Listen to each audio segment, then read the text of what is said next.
Quartier Moussous, il y a un hôtel qui contrôle ma jeune soeur. Ils ont contrôlé ma jeune garçon. Au moment où on a quartier, on a battu baba la kate, battu basa la kate, battu ba progrès la kate. Au moment où on a moutou a botama na quartier wana, a koli na quartier wana, a sente na quartier wana, a boti bana na quartier wana, mais jamais abima na moi studio.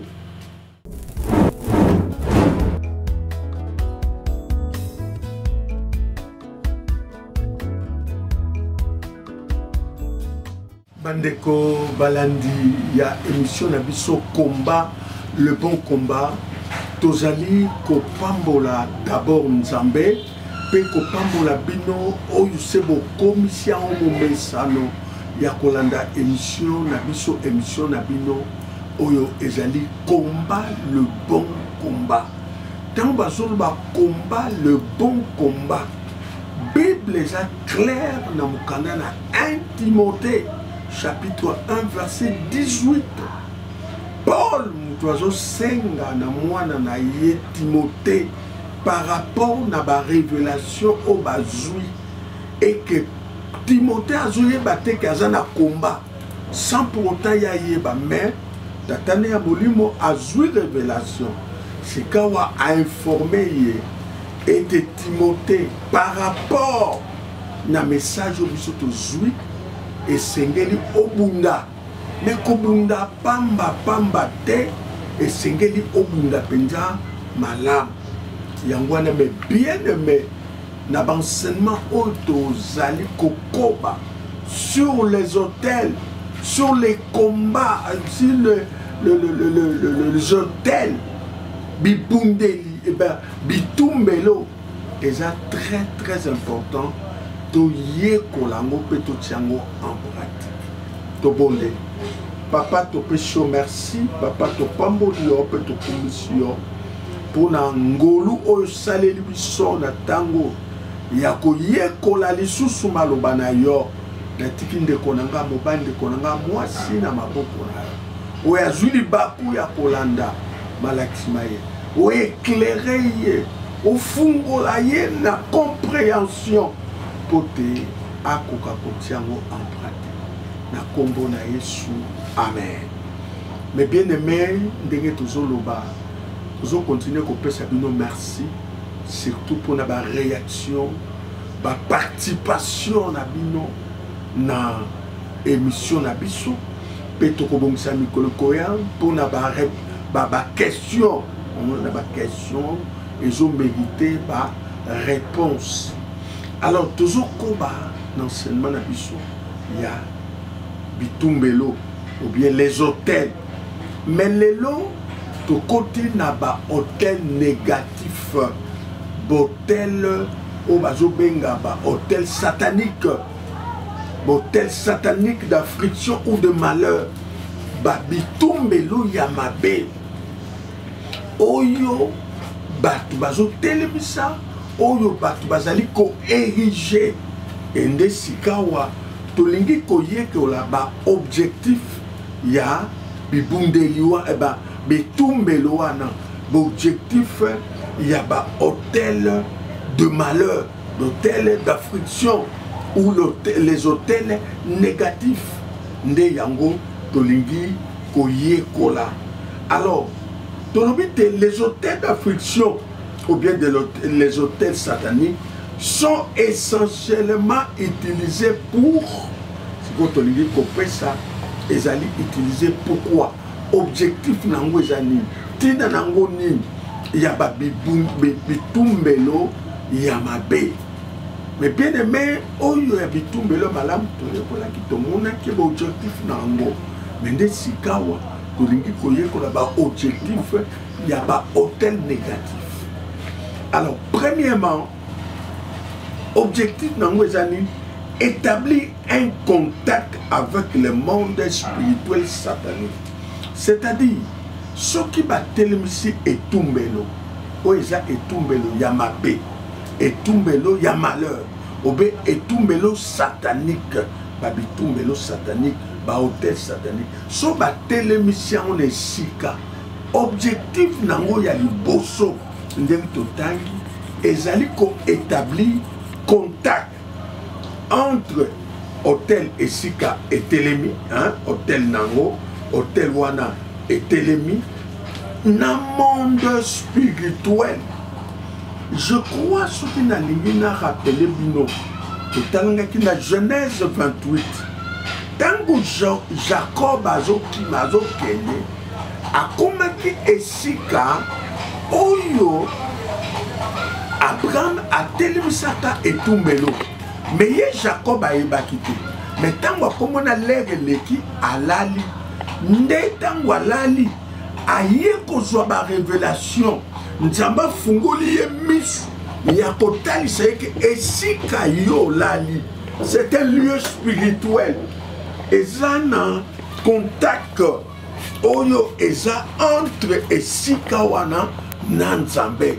Yango wana soko tangi na Genèse 28 totangaki okomona balobi ete Jacob amoni esika ya alalaki, esika ya tie mutu échelle, échelle babengango échelle de Jacob ezalaki ona tina likolo place Nzambe azalaki et pe place Nzambe azalaki alobi na Jacob abine esika oyo lali wana nazopesa ngo yo amonaki oyo amonaki. C'est comme ça wana eza pona hôtel positif. Na hôtel négatif, l'hôtel satanique pe eza ndenge wana na millier eza na lopango, eza na ndako, eza na quartier, eza na communauté, eza na village. Soki batelemisi etumbelo eza na contact kobanda etumbelo pe na monde spirituel satanique. C'est là où tokolobela pe likambo ya climat spirituel. Et si kanyos hôtel ya mabe ezali climat spirituel ya mabe ezesika wana. Or na Genèse 28 tanto tangaki balobi na biso na mukanda wana ete esika hôtel ezali, esika Jacob alali, échelle elongwaki wana tina likolo et ba ange bazalaki komata pe kokita.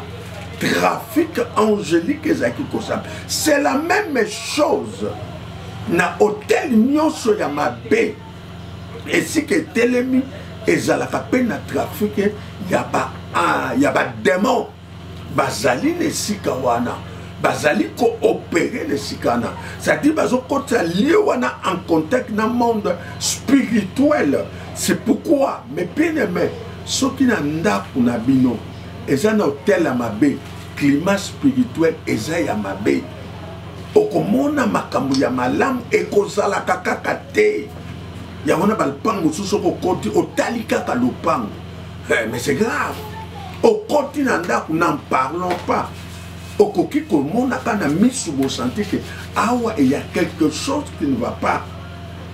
Mais bien aimé na kende na njili na lupango moko na ke ba benga kinga kuna na komika kana porte ya lupango na talika lupango na lobi lupango eza malamu te ba kotinga na nda au talika na bi ya quelque chose. Et quand on a fait le travail, bien aimé lupango ne changeaka. Donc il faut y avoir si hôtel les alliés et hôtel il y a malheur, hôtel à Mabé, et ça en contact dans le monde spirituel. 2. Objectif, il y a hôtel satanique, démoniaque, hôtel d'affliction, hôtel de malheur. Deuxième objectif, ce qui est l'ennemi, c'est pour invoquer les divinités sataniques. Premièrement, établir un contact nani na monde spirituel. Na pesi na Genèse 28, na Genèse 28, na pesi wana ezali ya monde ya positif, ya hôtel positif, mais il faut pas le quoi toujours baba hôtel négatif, balolango peut d'une façon négative, aux autres découvrir que hôtel négatif ezali pe en contact dans le monde spirituel négatif. et d'influence, bah conséquence c'est ça néfaste. Et yami balé sika hôtel ezali sika yakobelela, hein, bah invoquer des divinités sataniques. Je crois que banganga, ba magicien, sokoke et painaye akokotsonanda soit na chambre et sokokoti na chambre azana moi place naye biloko naye ezali dozo naye esika ezali bongo na esika wana okoyoka soit azo parler na langue, hein, langue spirituelle incontrôlée ya spiritualité azoloba azobelela milimo ya hotel wana azali kobelela banzambe ya hotel wana napesaka bino ndakisa me bien aimé nzambe atalisaka nga banoko na ngai bafandi bongo nzambe afungolaki nga miso nayebaki te ke noko na biso nzoka aza na mpungu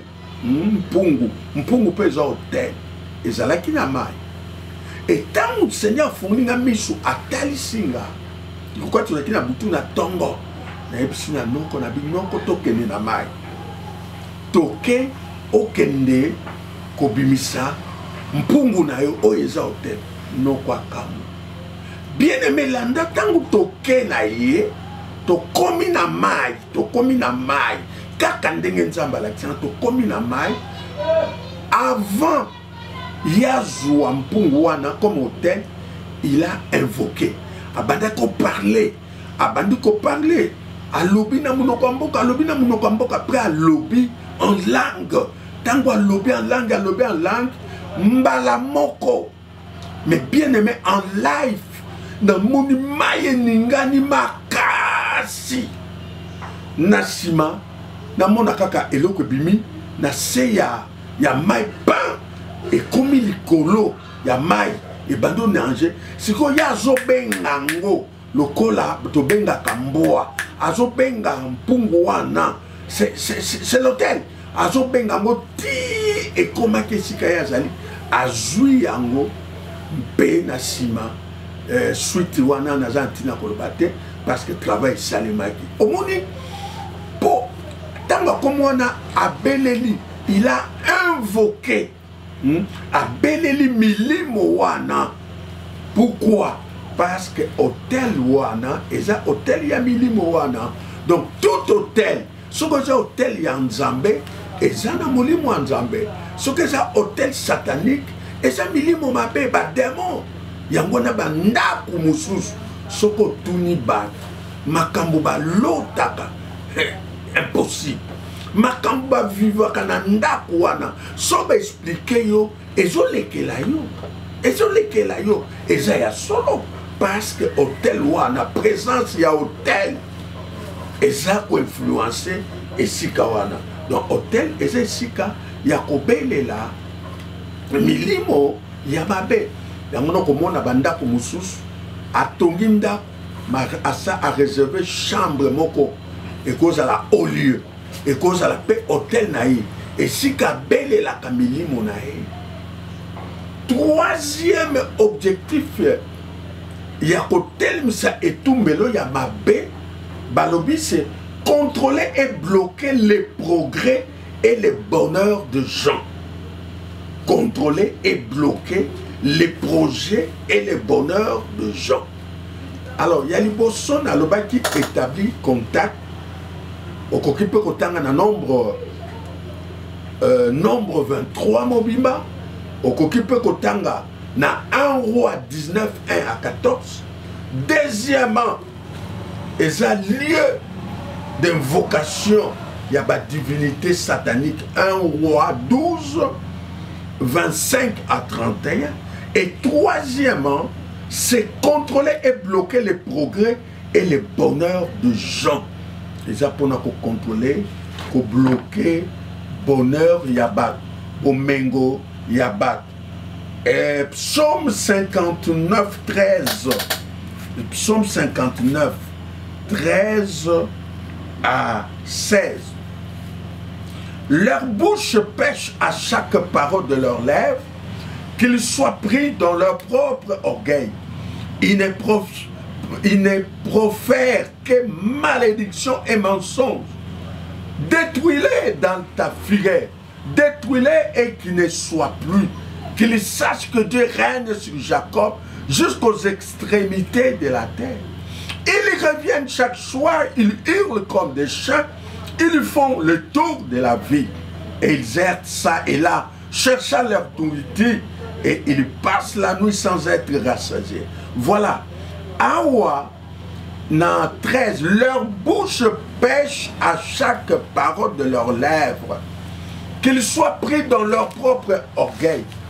Ils ne profèrent que la malédiction des mensonges. Mais bien aimé, et si Kanyos, et Zananda, na lopang na quartier, ton amboka, soki hotel yamabe ba tele messiango, un, et ça pour nous contrôler, batu ya mboka wana, batu ya ndaku wana, batu ya bisika wana, ils sont contrôlés. Et non seulement contrôlés, mais bloqués. Mais bien aimé, na pesa témoignage ya maman moko na lopango azaki ko futela. Ba sengi na tongo ba pesa mbongo contribution na likambo ya facture ya courant bo pesa mbongo to futa. Maman moko azaki na lobi na za mbongo te mais total ananu na ko futa si. Bien aimé nzoka a maman ko azaki na code. Batindela ke code. Alors maman oyo asisi misala alati lokola muto akeka kozwa tonga na quartier nzoka kele na western na ke ozwa mbongo $500. Tango azongi mama oyo azokota na lopango mwana moko ya 9 ans azoloba na mama wana ozozonga lokola muto utozwa mbongo te muto zwa mbongo mama na sutuki abe abe otozwa mbongo $500. Bien aimé, à quel plus loin, le bisoko lingina pesa yo même ba chiffre nango, ba numéro nango. Ah, omonyango. C'est que dans cette parcelle, il y a un hôtel oyo ezali ko contrôler yango no mona na balupang mususu bokoki koloba makam na kati ya ndako batu bayebite. Moko sutuka information bimi. Oko sutuka information bimi. Et ba français tout ba lobi les murs ont des oreilles. One is a langage profane. Mais la lingo yebiso ke esi kanyonso hotel yamabe ezali. O lingo lingate boza contrôler à partir ya hotel wana. Eza lokola radar ezali koyeba. Okende boba ufute na lopango moko. Bien aimé, bino kutuba kolo nzoto. Bo yebi nanu te que moi je suis zé, mais bango, ba yebi déjà zé mes côtés et baza capable ya ko menacer qui nos zé wana ebima. Jangwana mais bien aimé, enseignement est très important. Et ça très important. Oye bango parce que tu yebi te nanda to fan. Est-ce que ça na hôtel moko malete, ma hôtel ma bête? Parce que au yébite bateau bazalaki liboso bazalaki batuni ba prêtre satanique ou bien ba prêtre nzambe au yébite ba oyo bazoya kolala na ndaku na bino. Est-ce que batemisa hôtel moko mabete et témoignage toyoka ngotango nyonso oyoka soki bazana mbongo te kimia kimia na ndaku malade zate eloko moko te. Mais dès que kaka mbongo ekoti malade bandi et malade wana ekomela mbongo soki mbongo esili malade pesili. Ah, vous vérifiez.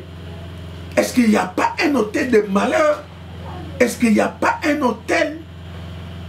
Il y a un hôtel satanique. Voilà. Et l'objectif, il y a hôtel à ma bête sur le télém, et ça pour nous contrôler, et ça peut pour nous bloquer. Et qu'on bloque, bino. Même dans les quartiers, il y a un hôtel qui contrôle les jeunes sœurs. Ils ont contrôlé les jeunes garçons. Au moment dans le quartier, on a battu la kate, battu la kate, battu progrès la kate. Au moment on a mutu abotama na quartier wana, a koli na quartier wana, a sente na quartier wana, a boti bana na quartier wana, mais jamais abima na moi studio. Parce que le bossé zaki chambre na yé tango zaki koko la chambre ne. Mais tango sente ba kangi ba fongole les portes na libanda et comme moi ndaku na yé. Mais okoya ko se retrouver que vie na yé change akate. Moi si na yé vie change akate bana na yé n'en parlons pas. Et surtout que plus loin okuta lo pango mususu. Bien aimé même au bimi ok ko foute les pas mususu souka comme le pango et pas yo wuta et ça hôtel et ko contrôler yo même pas ok ko foute la souka au côté na ba nyongo ya ba loyer na sima ba bengani yo o se retrouver lisusu na le pango et pas yo kolela et ce qui peut boke kuna bokomona banda ya liboso tina mwana souka bino nyonso. Et ça gouvernement mobimba, et ça couvent mobimba. Bobo takakawana, bokozala kakakawana. Et ce qu'on a le pan wana baswana kaba incompréhension, des choses impossibles. Il y a un hôtel. Et ça n'a hôtel où ils ont contrôlé. Et ça n'a hôtel où ils ont freiné. Au bimi, au kozonga. Au lingose, au zumakanisi, au bima, au kozonga. Et ça, hôtel, il y a Mabé. Troisième. Quatrième objectif, il y a pas hôtel, il y a malheur. Il y a pas hôtel, il y a Mabé. Bien comprendre les gens et le manipuler, les contrôler et les intimider. Nabandeli, quatrième objectif, bien comprendre les gens, les manipuler, les contrôler et les intimider. Quand il y a un hôtel négatif, hôtel de malheur, hôtel à Mabé et Zawana, premièrement, ils ont salanini, ils ont contrôlé Batoua, Batouya ici Kawana, Biloko ici là où il y a l'hôtel. Alors, que ça soit au niveau, il y a Ndap, il y a Lopang, il y a quartier, il y a village. Même il y a ville, même il y a Mokapé. L'hôtel à Mabé, ils allaient contrôler Batou, ils allaient couper qui sa progression y a Batou. Moyen Moutou a progressé, ils allaient manipuler Batou. Ils ont intimidé même Batou. Ce que tout le même Bandoto Batou, l'autre Kanesika Wana, Ntona Lopang na Kartona. Et ça somme. Et cinquièmement, ils allaient accabler les gens, les affliger et les détruire. Jean 10, 10. Jean 10, 10. Et le bini, le voleur vient que pour voler, dérober et égorger. Mais Jésus est venu enfin que ce brebis ait la vie. Bien aimé, et si qu'à hôtel Yamabé et Zali, Batouana baza affligé, baza détruit. Au monde abisika msusu, mutwazaki na biloko biloko esili. Et motwa koko bimano ondimate kazalaki na biloko ya valeur, ondimate kazalaki na ba condition ya bien. C'est à cause ya ba hôtel ya Mabé. Mais bien aimé, to komi na biso presque na souka. Tolingi kaka koloba boy, botel ya Mabé, objectif nango eza ko boma, ko bebisa, ko freiner, ko mema ba malheur na ba vie ya ba. Yangona eza bien te. To umela na sika ya bitumbelo ya Mabé. Mon frère, quand tu es en contact d'abisso pour être équipé kita et ya ko traiter ba hôtel wana to ériger ba hôtel ya malam et beaucoup mona ba changement na ba vie na bino na ba makam na bino. Bien aimé, liste ces amours-là, il faut continuer prochainement mais les autres soukeli awa.